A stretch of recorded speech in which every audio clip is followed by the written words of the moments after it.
They have DMT menus there. People will come by with like a menu with like DMT on it, or like, and they'll be like, do you want any of this? And you could be like, oh yeah, I'll take this, that, this, that. And then they come back like 10 minutes later with your order. Harley, are DMT, LSD, and mushrooms all about the same? I don't have a good enough experience with DMT. Actually, I can't comment. I don't know. No, well, we watched that. Like, DMT is breaking through to the other fucking side. Like mushrooms in high doses do some LSD stuff. The LSD at high doses, you are seeing visual hallucinations. Things are melting in front of you and moving that aren't moving, and colors are incredibly vivid. But DMT, you're going unconscious to another realm and time, and you are seeing all sorts of crazy shit. Your entire reality is gone. You go to another place and talk to people. Remember that guy that did it in our hangout, and he's flying through golden waterfalls and drooling on himself? That is not mushrooms. Ketamine will get you there. Well, it's an animal tranquilizer. So I would hope so. I had this. I've never done ketamine. I had this insane, because there's two types. There's like an R and an S, and one is more in your brain, and one is more body that'll make you want to dance or something. And I always talking about DMT. No, with ketamine, the two different types. And I remember being so blasted once, like really, really blasted. And I saw a buddy of mine that I hadn't seen in a while, and he was so blasted, and I was like, yo, what up? And like I slapped hands like that, like a handshake. And then like just instinctually we both slapped the other hand. So now our hands were like together, and then we like put them together. So it was all four of our hands, like a pile of our hands. And he's like a weird guy. And now I was really seeing how weird he is. And I was like, this is a particularly weird moment for me. And I really, truly believed, like, I'm like, oh shit. And I was like, none of this is real. Oh my God. I actually think I found a portal out of the simulation. And I'm not a guy who's like, we live in a simulation. I never thought that, but I was like, holy shit, it's actually true. I think we are. And I'm like, oh my God, I actually have access out right now. And our hands are here to this. And I'm having these thoughts.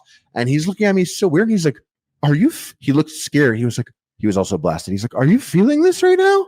That it accelerated it, dude. My hands are here. I felt though my hands like under my ears, like about to pull off a mask, something like I'm literally about to leave right now. I'm out of the program. And then I was doing it, and I feel my fingers like pushing it up. And then I was like, wait, stop. I don't know if I'm ready for what's there. I don't know if I want to leave this place. Blue pill. I'm like, that steak looked fucking great in that restaurant. I have access to restaurants with steak. I don't need a fuck Zion, bro. You don't need that. I'm not doing it. But no, I really felt my fingers like under, like about to pull a helmet off. I was like, whoa. And he was there. He was like, do you feel this? And I was like, ah! It was sick. And then someone put on a song, and we were like, oh, we like this song. Yeah, it's scary and fun. I've watched a lot of videos about people going through and seeing the machine elves and all these theories about what they are. Whether they're like you're experiencing what death is, like those are like souls that are dead, or if they're DMT? actual, or if they're because a lot of people report this, that they see these elves when they use it, and the elves are like super helpful. They're trying to guide you through your like fucked upness. They're reassuring. They're not scary, and it's often reported by like all around the world by different people.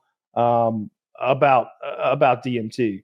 I've never even seen it. You've never spoken to the elves? No, I've never spoken to the elves, but I want to. I got questions. Oh, I talk to those fucking guys. They're chill. They're pretty cool. Like playing Commander with them. Yeah, playing a whole game.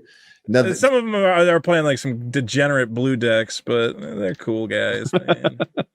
I like to imagine that this other universe, parallel universe, advanced society, machine elves, and in everyone's house, machine elf house, they have a little DMT ball that is a portal window to our society. And whenever someone takes DMT, it pops up on their little ball, and they're like, "Oh, look, someone's there. Yeah, there's someone doing DMT, and they come over and they're like, "Hey, you're gonna be okay, bud.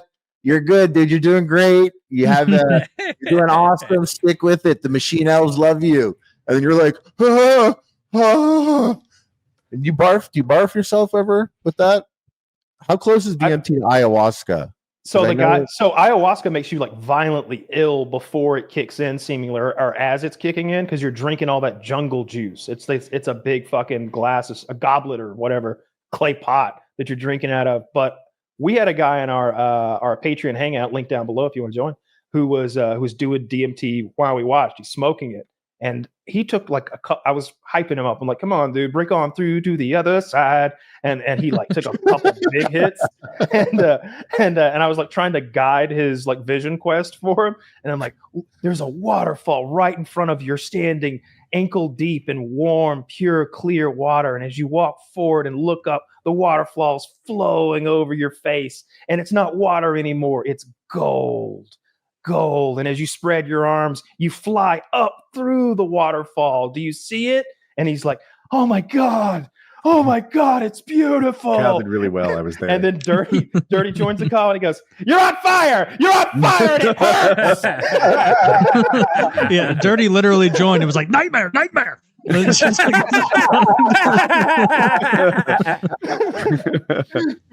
it was like, you're really harsh in this, and then he threw up on himself. Then he like spit up on himself the way a baby will. They're like, drooled down. Where it was like a baby style spit up, because like an adult will like retch and throw their head forward and back as they're vomiting, but a baby just kind of burbles. A baby just like burps it up and just like kind of doesn't even know what's happening. What happened is he did it twice, and he felt like he was doing it twice that made him throw up. Mm-hmm. He was fine the first time. Yeah, he didn't throw up the first time he hit it. Yeah. That was pretty cool though. It looked fun. It still didn't look like he did enough to me, because what I would want to do is like leave. I don't want to be able to like, I don't want y'all to be part of this anymore. I want to go over to that other side or whatever that is. I think there's two different kinds of DMT. I thought that's what you were referencing earlier when you talked about two different kinds of ketamine. I don't remember that it's fucking long chemical names. I don't know the difference, but one of them I think comes from the toad venom that those people smoke out of like glass bowls. And I watched that documentary where homie smoked that toad venom, and he's rolling around in like a shallow creek saying, I love you, I love you, I love you, I love you. And it's like, I don't want that.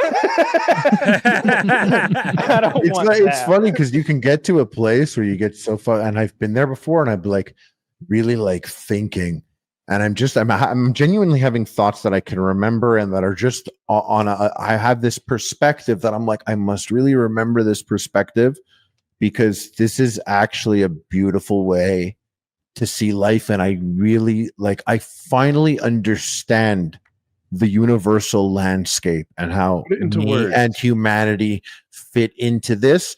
And then my buddy will be like, yo. And I'm like, yeah. And he's like, let's go. And there's stairs in front of me. And I'm like, like trying to walk up one stair like I'm a 92-year-old man. But before he talks to me, I'm like, I'm on the fucking level. I'm surfing the universal landscape and I understand everything. You are like not on my mental thing. No, I'm like, you're not even on my level. Like I could see it. I wish you could all see it. And then I can't walk up one step. Like, so it's this sense of it's like, but also you could dance and stuff. It's just something like stepping down will fuck you up. My friend, I'm sorry. No, go. My friend did ayahuasca, and he travels around the world a lot, and he finds himself in South America, and he also likes to partake in all the illegal things. So he decides to do ayahuasca, and it had a semi-lasting effect for like weeks or months on the way that he viewed the world. He just felt like all the trees and the birds are interconnected. He felt like they were communicating to each other via the root systems and scents and stuff like that. And that when he was doing ayahuasca in the woods, he was part of that system, that he had plugged into all the trees and mushrooms and moss and things like that. He came back home, immediately lists his dirt bikes for sale. And I like to ride dirt bikes with him. So this is a problem for me. And I'm like, and he's telling us how the noise pollution is disturbing the squirrels. And I'm like, bro, Oh, The trails are very limited, and the squirrels can go anywhere they want.